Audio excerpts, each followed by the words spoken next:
Hello everyone, welcome back to my YouTube channel cook with Shreya. ಇವತ್ತು ಎಲ್ಲರ favourite sea food pomfret ಇದೊಂದು ರವಾ fry ಮಾಡ್ಕೊಳ್ಳೋಣ.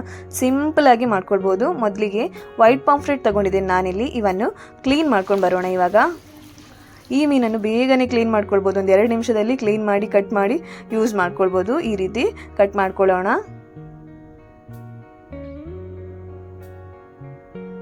ಹೀಗೆ ಒಂದ್ಸಲ ಕಟ್ ಮಾಡಿದ ನಂತರ ನೀರು ಹಾಕಿ ಚೆನ್ನಾಗಿ ಕ್ಲೀನ್ ಮಾಡ್ಕೊಳ್ಳೋಣ. ಅದರ ಒಳಗಿದು ಕರಳೆಲ್ಲ ತೆಗೆದ ನಂತರ ಒಂದ್ಸಲ ನೀರು ಹಾಕಿ ಚೆನ್ನಾಗಿ ತೊಳೆದುಕೊಳ್ಳೋಣ. ನಂತರ ಈ ರೀತಿ ಸಣ್ಣ ಸಣ್ಣದೇ ಕಟ್ ಹಾಕೊಳ್ಳೋಣ. ನಾನಿಲ್ಲಿ ಕರೆಕ್ಟಾಗಿ ಈ ರೀತಿ ಸ್ಟ್ರಿಪ್ಸ್ ಕಟ್ ಹಾಕೊಳ್ತಿದ್ದೇನೆ. ಡೀಪ್ ಕಟ್ ಹಾಕೊಳ್ಬೇಕು, ಯಾಕೆಂದರೆ ಮಸಾಲ ಎಳೆದುಕೊಳ್ಬೇಕಲ್ಲ, ಅದಕ್ಕೋಸ್ಕರ ಈ ರೀತಿ ಕಟ್ಸ್ ಹಾಕೊಳ್ಬೇಕು. ಕಟ್ಸ್ ಹಾಕಿದ ನಂತರ ಇನ್ನೊಂದ್ಸಲ ನೀರಲ್ಲಿ ಚೆನ್ನಾಗಿ ತೊಳೆದುಕೊಳ್ಳೋಣ.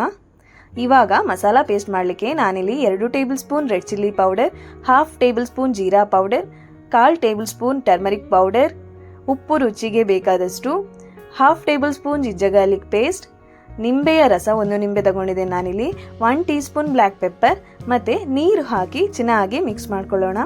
ಒಮ್ಮೆಲೆ ನೀರು ಹಾಕ್ಲಿಕ್ಕೆ ಹೋಗಬೇಡಿ, ಯಾಕೆಂದರೆ ನೀರಾಗಿ ಹೋಗ್ಬೋದು. ಅದಕ್ಕೋಸ್ಕರ ಸ್ವಲ್ಪನೇ ನೋಡಿಕೊಂಡು ಸ್ವಲ್ಪನೇ ಹಾಕ್ಕೊಂಡು ಈ ರೀತಿ ಮಸಾಲ ಪೇಸ್ಟ್ ಮಾಡ್ಕೊಳ್ಳೋಣ. ತುಂಬ ದಪ್ಪನೂ ಅಲ್ಲ, ತುಂಬ ತೆಳುನೂ ಅಲ್ಲ, ಈ ರೀತಿ ಮಾಡಿಕೊಂಡ್ರೆ ಆಯಿತು. ಇವಾಗ ಮೀನಿಗೆ ಮಸಾಲವನ್ನು ಅಪ್ಲೈ ಮಾಡೋಣ. ಈ ರೀತಿ ಚೆನ್ನಾಗಿ ರಬ್ ಮಾಡ್ಕೊಳ್ಬೇಕು. 2 ಕಡೆ ಮೀನಿಗೆ ಮಸಾಲೆಯನ್ನು ರಬ್ ಮಾಡ್ಕೊಳ್ಬೇಕು. ಒಂದ್ಸಲ ರಬ್ ಮಾಡಿದ ನಂತರ ನಾವೇನು ಅದಕ್ಕೆ ಕಟ್ಸ್ ಹಾಕಿದ್ದೇವೆ, ಈ ಡೀಪ್ ಕಟ್ಸ್ ಹಾಕಿರ್ತೇವಲ್ಲ, ಅದರ ಒಳಗೆ ಮಸಾಲೆಯನ್ನು ಹಾಕೊಳ್ಬೇಕು. ಈ ರೀತಿ ಹಾಕೊಳ್ಬೇಕು, ಯಾಕಂದರೆ ಅದು ಮಸಾಲೆನ ಎಳೆದಿಟ್ಕೊಳ್ಬೇಕಲ್ಲ, ಅದಕ್ಕೋಸ್ಕರ ಈ ರೀತಿ ಕಟ್ಸ್ ಒಳಗಡೆ ಚೆನ್ನಾಗಿ ಮಸಾಲ ಫಿಲ್ ಮಾಡಬೇಕು.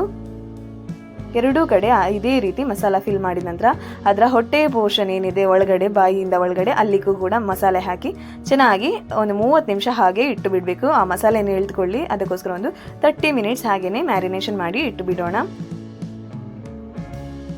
ಕನಿಷ್ಠ ಒಂದು 15 ನಿಮಿಷ ಆದರೂ ಇಡಬೇಕು, ಯಾಕೆಂದರೆ ಮೀನಿದ್ದು ಟೇಸ್ಟ್ ಚೆನ್ನಾಗಿ ಬರುತ್ತೆ. ಜಾಸ್ತಿ ಮ್ಯಾರಿನೇಷನ್ ಟೈಮ್ ಇಟ್ಟಷ್ಟು ಮೀನು ಕೂಡ ಅಷ್ಟೇ ಟೇಸ್ಟಿಯಾಗಿ ಬರುತ್ತೆ. ಇವಾಗ ರವಾ ಫ್ರೈ ಮಾಡಲಿಕ್ಕೆ ನಾನಿಲ್ಲಿ ರವಾ ತಗೊಂಡಿದ್ದೀನಿ. ಅದಕ್ಕೆ ಸ್ವಲ್ಪ ಉಪ್ಪು ಮತ್ತು ಸ್ವಲ್ಪ ರೆಡ್ ಚಿಲ್ಲಿ ಪೌಡರ್ ಹಾಕ್ಕೊಂಡು ಚೆನ್ನಾಗಿ ಮಿಕ್ಸ್ ಮಾಡ್ಕೊಳ್ಳೋಣ. ಇವಾಗ ನಾವು ಮ್ಯಾರಿನೇಷನ್ ಮಾಡಿ ಇಟ್ಕೊಂಡಿರುವ ಮೀನನ್ನು ರವಾದಲ್ಲಿ ಕೋಟಿಂಗ್ ಮಾಡ್ಕೊಳ್ಳೋಣ. ಈ ರೀತಿ 2 ಕಡೆ ರವಾ ಕೋಟಿಂಗ್ ಮಾಡ್ಕೊಳ್ಳಿ.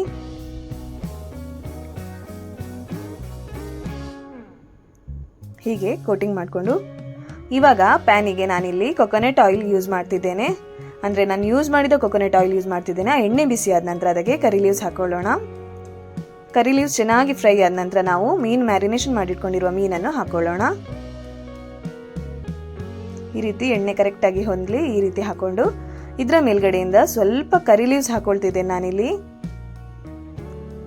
ಈ ರೀತಿ ಸ್ವಲ್ಪ ಕರಿ ಲೀವ್ಸ್ ಮತ್ತು ಸ್ವಲ್ಪ ಎಣ್ಣೆ ಮೇಲ್ಗಡೆಯಿಂದ ಹಾಕೊಳ್ಳೋಣ. ಹಾಕಿದ ನಂತರ ಅದನ್ನು ಡಿಸ್ಟರ್ಬ್ ಮಾಡಬಾರ್ದು. ಹಾಗೆ ಒಂದು 5 ನಿಮಿಷ ಅದನ್ನು ಹಾಗೆ ಫ್ರೈ ಆಗ್ಲಿಕ್ಕೆ ಬಿಡಬೇಕು. ಯಾಕಂದರೆ ಯಾವಾಗಲೂ ನಾವು ಸ್ಪೂನ್ ಹಾಕ್ತಿದ್ರೆ ಅದರ ರವಾ ಬಿಡ್ತದೆ. ಅದಕ್ಕೋಸ್ಕರ ಒಂದು 5 ನಿಮಿಷ ಕರೆಕ್ಟಾಗಿ ಕುಕ್ ಆದ ನಂತರ ನಾವು ಫ್ಲಿಪ್ ಮಾಡ್ಕೊಳ್ಳೋಣ.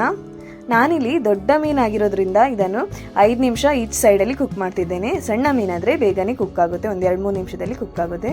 ಈ ರೀತಿ ಚೆನ್ನಾಗಿ ಫ್ರೈ ಮಾಡ್ಕೊಳ್ಳೋಣ. ಮತ್ತು ಯಾರೆಲ್ಲ ಸಬ್ಸ್ಕ್ರೈಬ್ ಮಾಡದೆ ವಿಡಿಯೋ ನೋಡ್ತಿದ್ದೀರಾ, ಪ್ಲೀಸ್ ಸಬ್ಸ್ಕ್ರೈಬ್ ಮಾಡಿ ವಿಡಿಯೋ ನೋಡಿ ಸಪೋರ್ಟ್ ಮಾಡಿ. ಈ ರೀತಿ ಸ್ವಲ್ಪ ಪ್ರೆಸ್ ಮಾಡ್ಕೊಂಡು ಫ್ರೈ ಮಾಡ್ಕೊಳ್ಳಿ, ಯಾಕಂದರೆ ದೊಡ್ಡ ಮೀನಾಗಿರೋದ್ರಿಂದ ಕರೆಕ್ಟಾಗಿ ಕುಕ್ ಆಗಲಿ ಅಂತ ನಾನು ಈ ರೀತಿ ಪ್ರೆಸ್ ಮಾಡ್ತಿದ್ದೀನಿ.